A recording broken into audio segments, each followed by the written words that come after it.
step towards fully resourced public schools for every Portland student. Thank you. Angela, thanks for being here. You must be exhausted. I sure am. Can you tell us if you feel confident about ratification? I've seen just online some discomfort from people about, particularly around the terms of reentry and the makeup days. Absolutely. Thank you for asking. I am confident in our ability to talk about our contract and explain to educators the wins that we've made throughout this whole process. I also know that educators are anxious to get back to school with our students. We have seen and heard all the stories of what's happened to students while we've been out of school, and we want to bring them back and be the support we know we've always been. And now we'll have the capacity to do that with all these wins. Can you explain how class size committees are working in this final contract? Absolutely. So the class size committees are do not talk about specific students. They do not talk about student information. They just talk about what happens when a class is increased past a certain threshold and what supports need to be provided. So that might look like saying, hey, this class is in the small classroom on the second floor.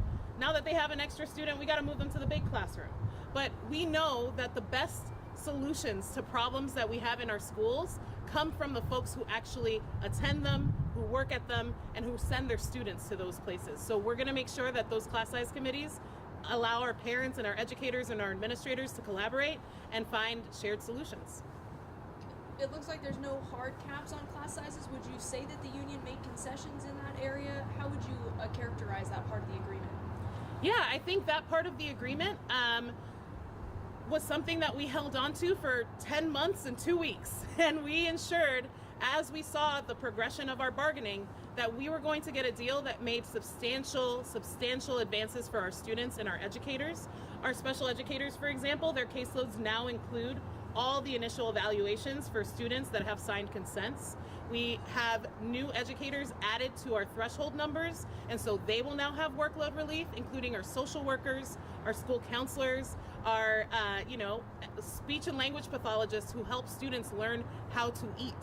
They will have protections under this contract. And so we feel like we have overall won a really strong contract and are really excited to get back to our schools with our students.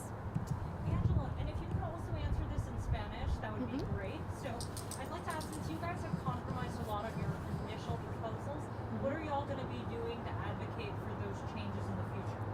Absolutely. So we know that as educators, we are going to always do what's best for our students and make sure that we are not losing ourselves as humans in the process. And so this contract, we knew we had to make substantial improvements to our working conditions in order to make sure that we were able to actually best serve our students, right? Our working conditions are their learning conditions and vice versa. And so the next step is advocacy. Just as the school board has shared and the district has shared, we need to get down to Salem and we need to advocate for fully funded public schools. We need to make sure that our schools are funded to the quality education model, and we won't stop fighting until we get that. Entonces, sabemos que teníamos que hacer mucho trabajo durante este contrato y estas negociaciones para llegar a un lugar donde estábamos abogando no solo para los maestros, pero para los estudiantes también. Sabemos que el trabajo no termina aquí. Tenemos que ir a Salem, asegurar que todos que trabajan ahí necesitan que darnos el dinero que necesitamos para nuestras escuelas, asegurar que tenemos todos los recursos que los estudiantes y los maestros saben que necesitan y que nos den el dinero que necesitamos para tener educación de una alta calidad.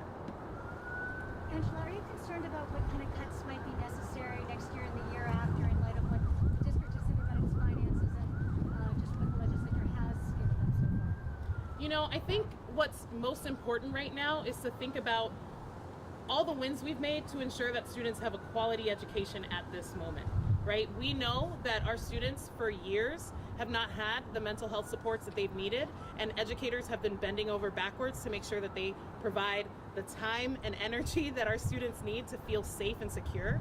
We have agreed to a tentative agreement that will provide more rapid response team responses for our students in crisis. We have added language that will increase our planning time so we can provide quality education, and has increased the student day. And so students will have longer periods of core enrichment. So PE, music, dance, all those things we used to call specials are not that special. They're core to what our students need. And so we have a contract that's going to ensure that students get a quality education, and we're not going to stop that fight here. We're going to continue to fight for those quality public schools for students. So you think it was worth it to the 7 days of instruction that got taken away from the kids? Yeah, so we know that we need to make sure that our students get everything they need on the return back. So we've agreed to a return to work agreement where we make up all of our student instructional days that were missed over the strike. Students will not lose time with their educators, and we also have a plan for making up our parent-teacher conferences, because it is crucial for the success of students that they're adults, they're grown-ups who love them, get to collaborate with the educators who also love them to get them where they need to be. So we believe that all this fight and all the solidarity that we've seen, parents, students, community coming out to the line, that helped push our district to do the right thing and support our students in a meaningful way. Angela, could you address your relationship, or PAT's relationship, with the school board and the superintendent, and how you all might begin to repair some of that fractured trust?